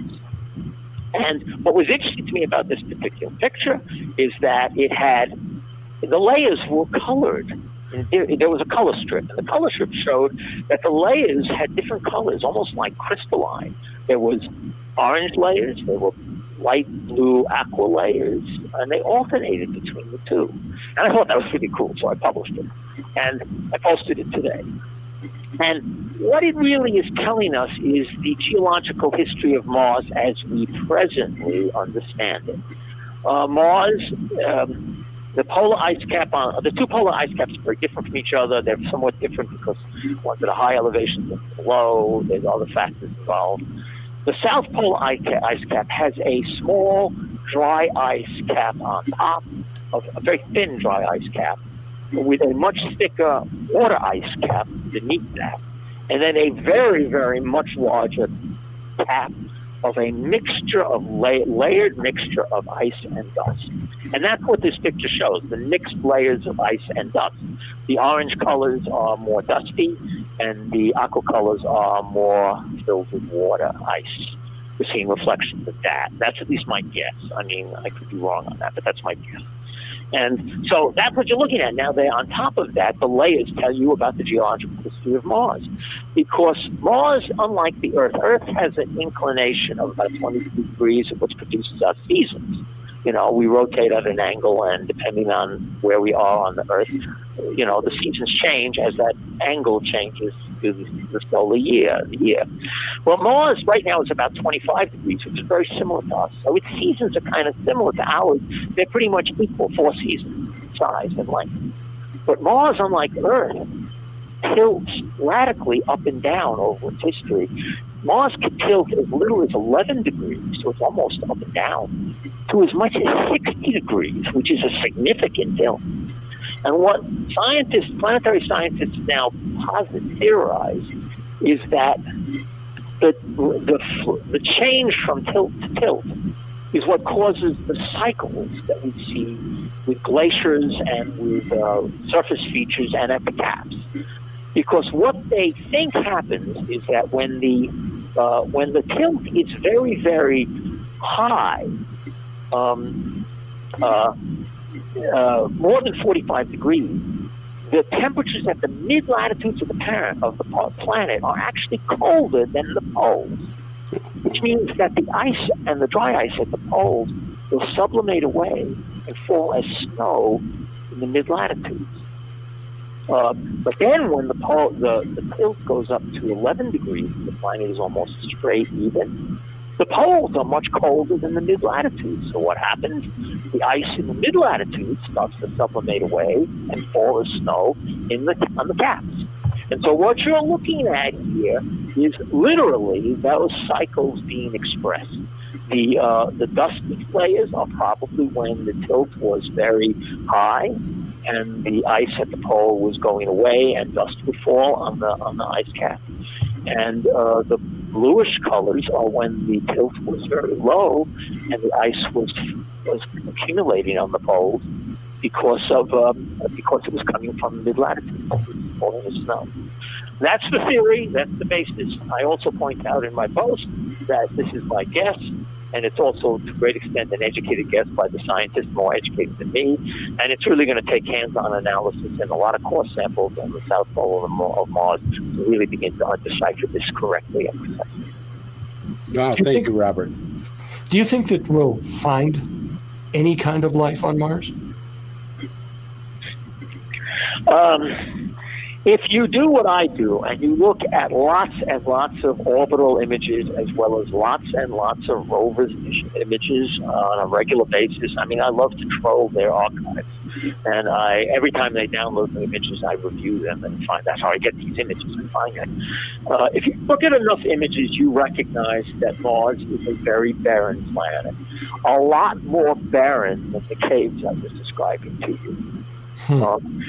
I personally am very doubtful there's any life there, whether there's any microscopic life. I'm doubtful. I'm once again, science is unknown, so I could certainly be wrong. But the evidence doesn't point to any life. Whether there was past life, that's a bigger unknown. Finding past evidence of life is not going to be easy because over time it's been buried. Think about all the layers I just described. Those are eons and eons of layers being put down. So any past life is probably going to be somewhat deep underground. Or you're going to have to find a spot where erosion is cleared off. And then that gets us back to Valles Marineris, the Deep Canyon. But I'm personally somewhat skeptical. One of the lies, and here's I'm going to be harsh to NASA. NASA constantly sells the Perseverance mission as searching for life on Mars, and that's an utter lie. I said this on Behind the Rock numerous times. It's an utter lie. They are not searching for life. They're not. If they find it, that's great, but that's not their goal. They are studying the geology of Mars. They're trying to understand the history of the planet, how it got to be the way it is now, and how it is now. They're trying to find that out too. And so that's what they're really studying. Their goal is not to find life. That's such a lie. It's ridiculous. But they do it because they want to try to, it's a lobbying technique to generate, they think it generates interest. Maybe it does, but I just won't play that game. It's just not the way they're really doing it. I do not personally think there's life on Mars. We might find past life. I could be wrong. Life on other planets within the solar system is intriguing. The underground oceans of Europa and Enceladus. Oh, who knows? Who knows? There's a lot of unknowns there. We don't know. I tend to be skeptical, but being skeptical does not mean you dismiss it out offhand. You just simply, I need, as I forget the scientist who said this, but the outrageous conclusions that require outrageous evidence. You know what I mean? If you're going to say you found life, you better have really good evidence to prove it. And so that's all. And so I hope that answers the question. Do you think that Mars could be terraformed? Yeah, but that's not a major concern of mine. I'll tell you, I was on a coast-to-coast show around, when was it? It was around 03, late in 03, and that was after the Columbia accident. And at that moment, America didn't even have the capability of putting astronauts in orbit. And I got a question, what about terraforming Mars? And my response was, I think it's much more important that we be able to launch astronauts into orbit first. Terraforming Mars is really a very distant task, engineering task. And, you know, I will tell you right, I'll give SpaceX as an example. They are developing Starship with Musk's prime goal of establishing a colony on Mars. But if you look at what they've done with Starship, they have done almost nothing developing the interior of Starship for transporting people to Mars. And why is that? It's not because they're ignoring the subject. I'm sure they're doing design studies. But that's not their priority right now. Their priority is getting this rocket functional and operational so that they can then start to think about its great emissions. Take things as they come, focus on what's important. Mars has great potential for terraforming, but this is not in my lifetime for sure. So, Bob, how did you get the title for the website? I know that there's going to be a couple folks that are going to write me if I don't ask you the question. Well, it's a good question. It has to do, once again, with exploration. If you look at the website, at the top of the website, I've got a banner, Behind the Black, and it uses as its background a picture of an astronaut standing next to a rover, an Apollo astronaut standing next to a rover on the moon. And behind in the sky is that black sky. We all remember the black sky when the astronauts first went to the moon during the Apollo days.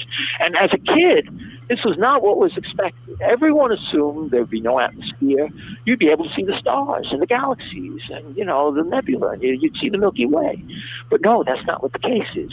The presence of the sun in the daytime makes your eyes contract, your retinas contract so much that you can't see the stars. You literally can't, even with a clear atmosphere.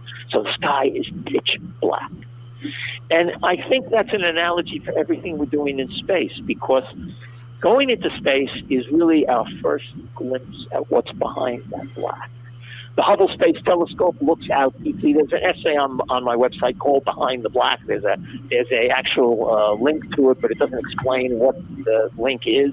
And I go into this at length, where we are only now beginning to get our first glimpses in the last half century, 3/4 century, of what the universe is really like.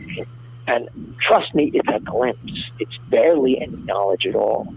So what is behind the black is a great question. That's the unknown. And that's where my focus is. And that's where I always been. Robert, do you think space, rather than doing exploration, what I'm worried about, and I'd like your opinion, is that space will be weaponized? Because the Chinese have now said that they're going to put up a lot of rockets in 2025. I mean, they talk about a mission to Mars, bringing samples back by 2028.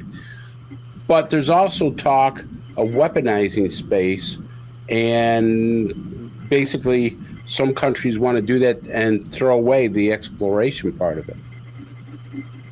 I want to ask you, are you for gun control? In some respects, yes. In some respects, no. All right. I bring that up. I wouldn't want a child killer having a gun. He doesn't have a Second Amendment right, but if you're a good citizen and stuff like it, I believe the Second Amendment applies to you. That's not a law. That's a given right that the Constitution holds. But you certainly wouldn't give it to somebody who has a mental illness. Defend yourself, and that applies to individuals, but it also applies to nations. You can't. Arms control, in the end, is of a limited nature. I'm not against it, but it's of a limited nature. You cannot stop the weaponization of space. You can't, but you have to face it honestly and forthrightly. So, for example, if you've got bad actors going into space, the answer is not going to be to negotiate with them, because then bad actors are not going to work with you, or they will lie when they work with you. You've got to be prepared, and you can't stop weaponization in this respect.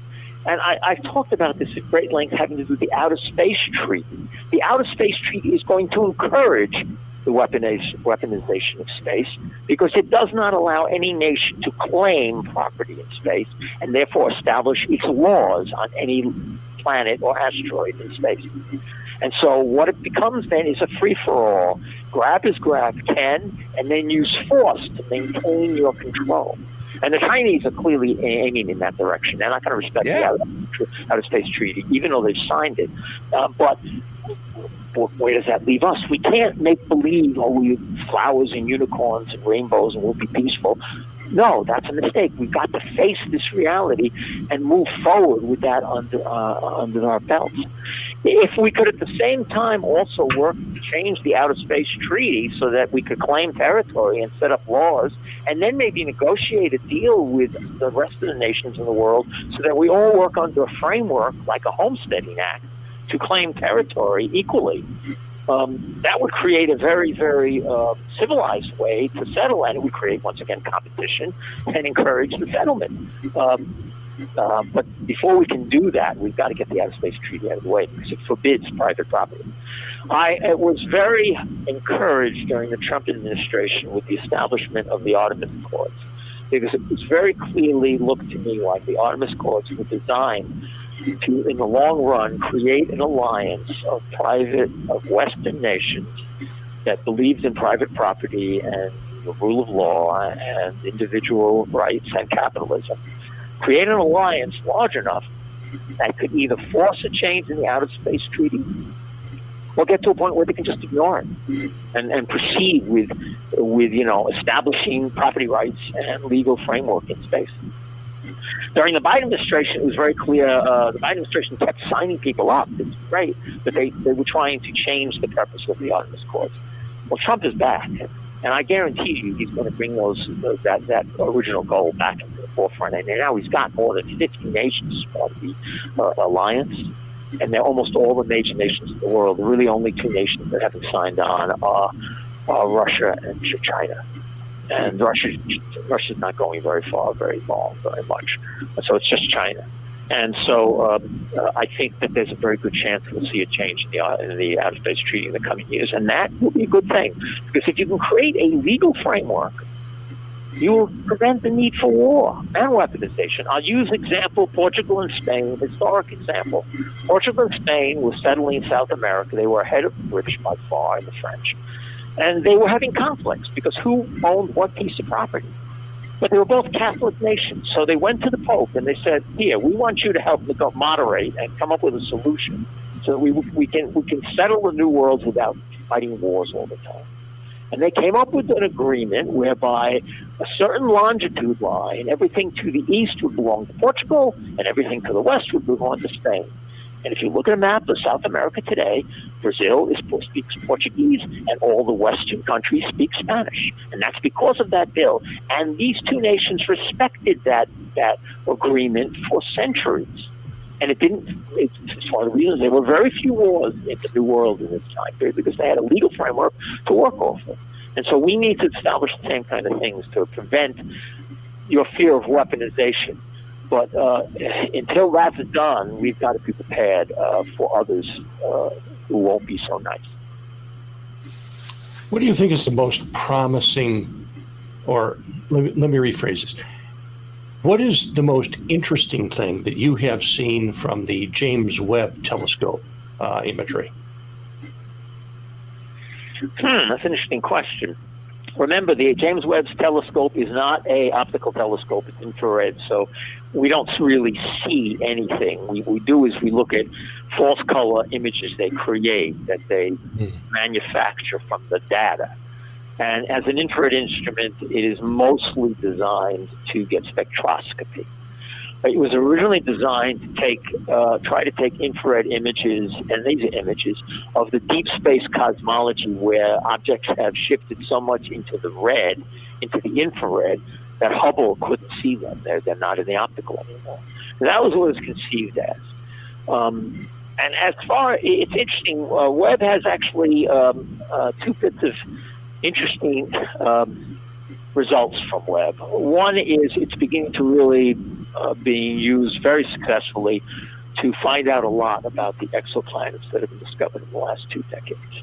its infrared spectroscopy can really decipher a great deal about the atmospheres and the content of those planets. Now, understand that the amount of knowledge we have is very equivalent to what we knew about the solar system in 1950, which is very little, but it at least gives us a hint at what these exoplanets are like, and it's a move forward. The other piece of information from Webb that is significant and, to me, unsurprising is the deep space data that is suggesting the early universe does not follow the cosmological Big Bang theories as proposed for decades and was considered settled theoretical science. Surprise, surprise.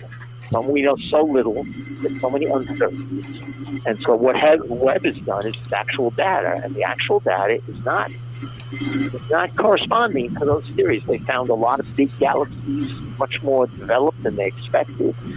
And there's a lot of the scientists are trying to make explanations for that and keep the theory together, but the data is continuing to accumulate that might not work.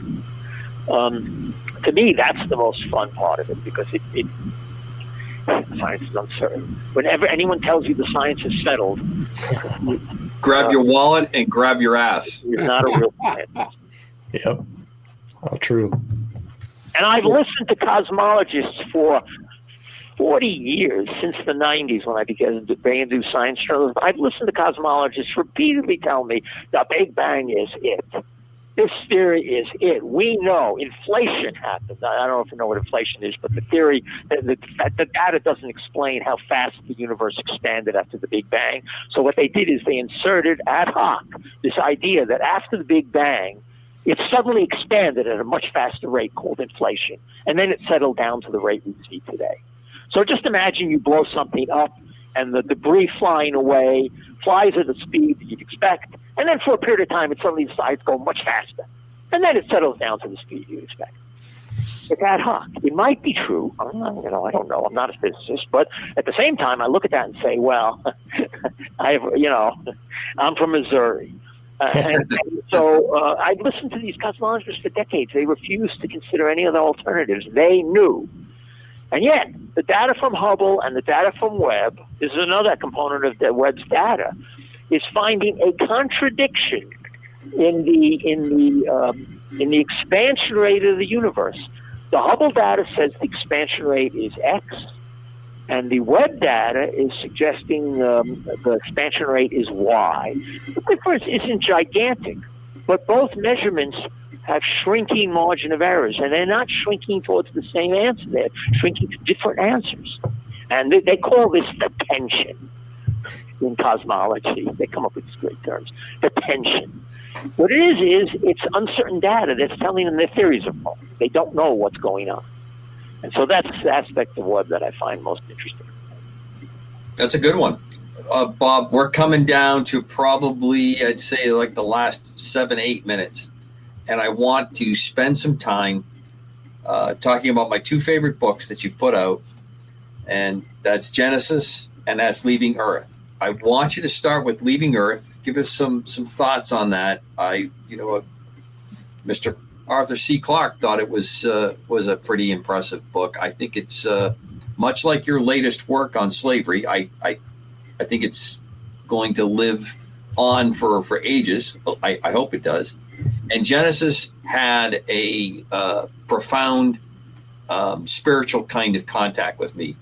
After I had met you and you were on the show, that's when I got into it. And I've shared that book with numerous people. So if you don't mind, give us some words on that as we come towards the end of the show. And if we get close, I'll have to jump in and grab you. But please take the last few minutes.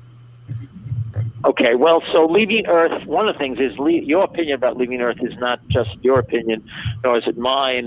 The American Astronomical Society gave it the 2003 Eugene Emmy Award for the best popular modern history in that year. They considered it an important book as well. And it's essentially a history of manned space post-Apollo, which means it covers a great deal of what the Russians and the Soviets did during that entire time, because they were the ones really doing a lot of space exploration during that period of time. And we were not. We were on the shuttle, but we really weren't getting much done. They built space stations, and they built space stations with the idea of using those space stations as prototype interplanetary spaceships. Because they recognized what Wernher von Braun said in the 50s, which is the only reason you put people in a space station for long periods of time in orbit around the Earth is to learn how to build an interplanetary spaceship that could take them to other planets. And the Russians understood that. So their idea was always in that mind. And that's one of the reasons I wrote this book, because I wanted to find out what they learned and follow it up with what we began to learn when we started to share Mir with them, and then we started to build the International Space Station to go from there. And so that's what that book is about, and it delves into what you need to learn to do to make a space station that can actually not be a space station, but be an interplanetary spaceship that can take people to other planets. And of course, one of the major problems with modern space stations is they're all weightless. And so you're facing the medical problems that weightlessness causes with human beings. And that's one of the reasons, that's one of the things that the Soviets really learned a great deal about. And we're still trying to figure it out. And it still raises real questions whether a Mars mission can even happen with sending a crew in a ship that has no weight, no artificial gravity of any kind. So that's what Leaving Earth was all about. It brings, and tries to answer those questions. Genesis, which is really my first book, I grew up in the 60s, watching the space race. I lived through 1968, a very, very tumultuous year, politically, culturally, in terms of space, in every way you can imagine. And I remember it very well, the generation gap, fights with parents, fights with kids, riots, et cetera, et cetera, et cetera. But I was into space, so I was also watching the space program. And I watched the first mission, Apollo 8, to the first mission to another planet. Up until then, and pretty much except for the Apollo mission since then, when they launch, they don't go anywhere. They go around the Earth, around the Earth, around the Earth. They're basically hugging the coast, is the term I like to use, like the old mariners. They're afraid to go anywhere. But I will never forget the moment when the Capcom radio communication told Frank Borman, you will go for TLI, which means translunar injection. They're in Earth orbit. He now has permission to fire the rocket of the service module to accelerate the spacecraft to leave Earth orbit to go someplace else. And they were going someplace else for the first time. Astronauts were going somewhere. And so that mission, I remember it very well. And what made it even more significant is it was during this very difficult political year, and it took place Christmas week, and they orbited the moon on Christmas Eve. And as the press guy who ran NASA at the time told Frank Borman, you're going to do a telecast Christmas Eve from orbit around the moon. Probably more people in the world will be listening to you than ever before. Think of something to say. Borman asked Julian Scheer, the press guy, well, could you give me some help? And this will tell you something about the difference in our culture today and then. Julian Scheer told Borman, it is not my place as a press guy to put words in your mouth. This is your job. And so Borman and the other two astronauts, Bill Anders and Jim Lovell, had to come up with what were they going to say that would match the majesty of that moment. And I watched them do it. And it was really the live moment when they started to read from the first 12 verses of the Old Testament. You cannot imagine what it felt like when that happened. And I've interviewed hundreds of people about that moment, and they all say the same thing no matter where you were. The world came to a stop. Because these guys were making a statement, an American statement, attempting to bring as many people together with goodwill to express the majesty of the universe in the best way possible. And I felt this story has to be told, and I wanted to find out how did they come up with that answer? Who came up with this idea? And so I interviewed them all. I interviewed people involved. I got the story, and that's what Genesis is all about. You can't end a show better than that. Yeah. Robert Zimmerman, Behind the Black, you have given us a really great kickoff show, and I hope everybody at UAP Crossfire in the audience enjoyed it. Bob, I'm always in your debt. Thank you so much. Oh, it's always my pleasure. Anytime. Always my pleasure. For everybody at UAP Crossfire, God's peace that surpasses all knowledge and understanding. We will see you again soon. I'm out for the next couple of weeks, but we will be held by the great Chris Taperno, Dan Carson, the Padre, and Don Ecker. And Don and Vicky, we're thinking and praying for you and everyone else in Southern California. Godspeed.